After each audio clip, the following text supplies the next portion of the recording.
You're still watching Breakfast Central, and now we go straight to our top stories, and we will be talking about the EAC meeting over the conflicts in eastern DR Congo. Now, East Africa over the past month have been in the news, from the Ebola outbreak in Uganda, the bomb blast in Somalia, and of course the conflict rocking the DRC. And this morning on Breakfast Central, we are joined by Daron Bartlett for analysis on the latest development in East Africa. Thank you so much, Daron. Good morning for joining us.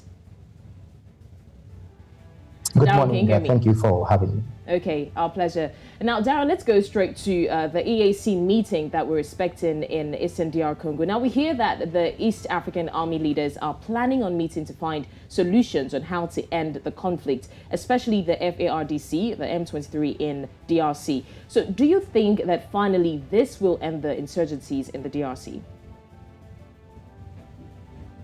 Well, the good thing is that it's now the first time that all the countries of the East Africa come together and form an East African Community Force, which they agreed on in June when the presidents met and said, apart from having things like custom unions, free movement of people, how do we then have to stabilize the issue of security in East Africa so that the people can also benefit from that? By then, East Africa didn't have a lot of issues, security issues, apart from the Al-Shabaab that bombed Kampala, that bombed Nairobi, have been to Tanzania. So apart from that, there was no major threat in terms of rebel activities in the bloc until when DRC came and joined East Africa community, making it the seventh country to join the bloc. When they came on, they had to respond to the issues that are happening in DRC. Now, DRC alone, for most people who don't know, this is the information that I can tell you, that there are over 100 bandits registered in there. They are known who go on killing people apart from rebels. So if you have 100 different groups that are fighting for minerals, fighting for, others are fighting to take power, like the M23, they want to claim a certain region of Congo, or probably even suggest that they should cut it off so that Congo becomes, they get two countries out of DRC.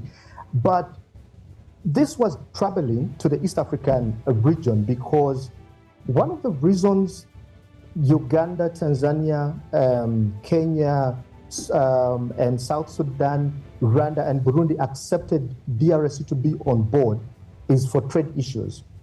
So there was no way you were going to have a peaceful trade relationship with DRC when you have rebel activities such as the ADF, who ran from Uganda into DRC.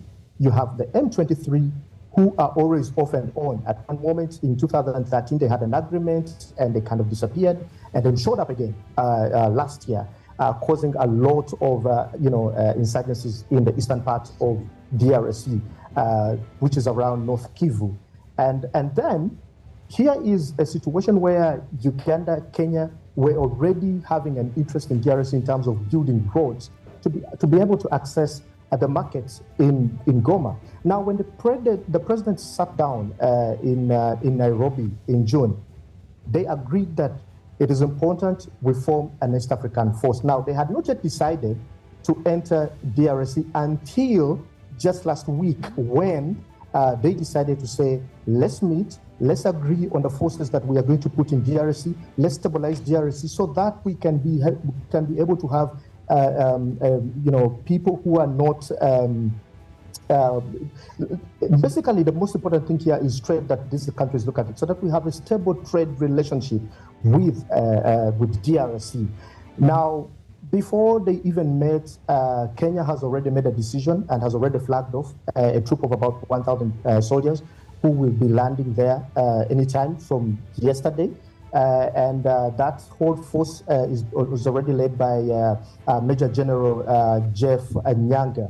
Now, the KDF and the UPDF and the Tanzanian Defense Force and the Burundi, which have already committed to see that they send the troops there, will meet this week, or even today, or probably tomorrow. But they're going to meet before Sunday and agree on the number of forces that they are going to send in there. At least they have already agreed on principles. One of the principles is who is going to lead the forces, but also two, they have agreed with the demands of DRC that say that they don't want the RPF to be part of the forces. The RPF is the Rwanda Patriotic Force of Rwanda, which they're already accusing of supporting the M23. Yeah, and you know, it's a good place to land, actually, because if you remember the origins of the Allied Democratic Forces, you know, there's also insinuations that they were supported by Sudan in efforts to, you know, fight Museveni's government back then in the 90s. And pretty much the same thing, you know, that Rwanda has been accused of now, supporting the M23 rebels.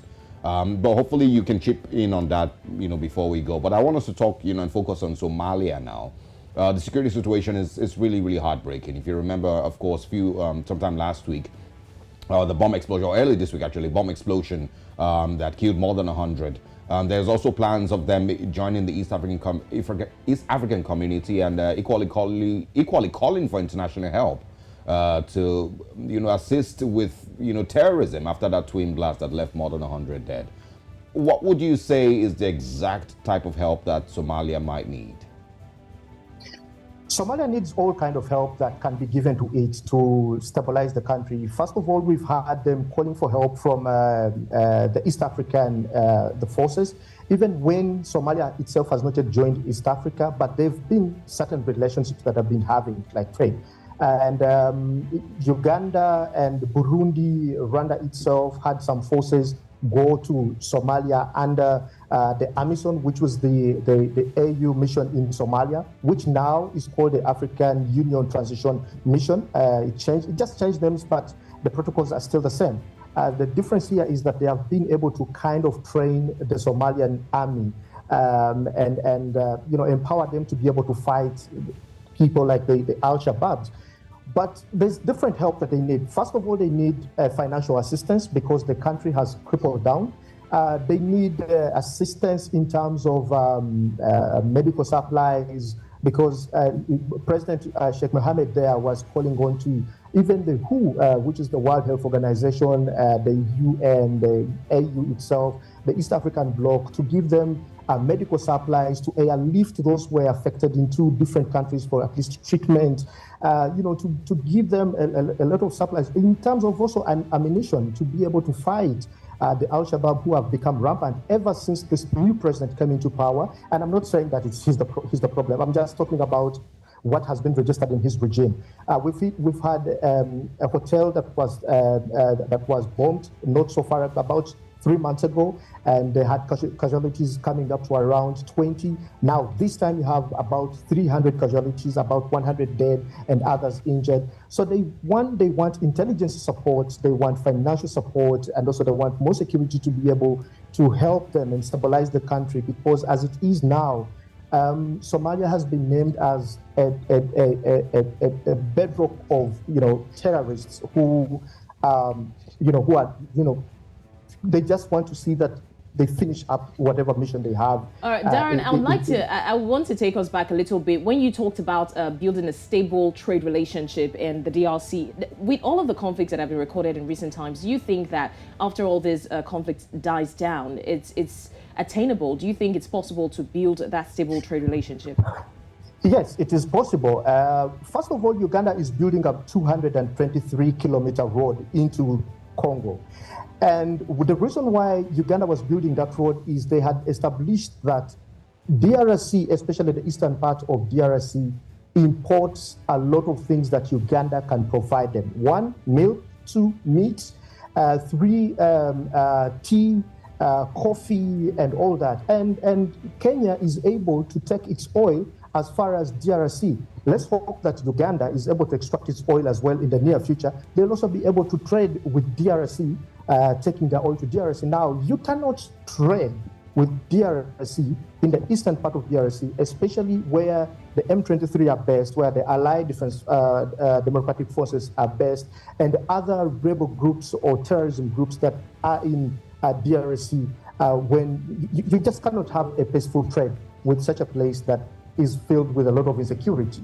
So yes, once the forces are there, and once DRC has no problem with the forces that are being deployed there, because it has always been raising questions. Even yesterday in the parliament of DRC, they were raising questions and saying that probably Uganda could also be helping M23, something that the Minister of Foreign Affairs, Cyril Onek, denied and said, we are only in DRC to fight the ADF. Now, once the DRC agrees the level of forces or the number of forces that is in DRC to help them fight the insurgencies, definitely trade is going to be a win for all the countries in East Africa. Yes, I agree with that. Well, Daron Bartlett, thank you very much for the extensive knowledge that you have on the East African part of the continent. And of course, we would love to speak with you again. We hope that these collaborations between these countries do bring some peace to East Africa. And of course, we can also spread pretty much the same impact across the continent. Thanks once again for joining us. Thank you so much, Daron, for joining us.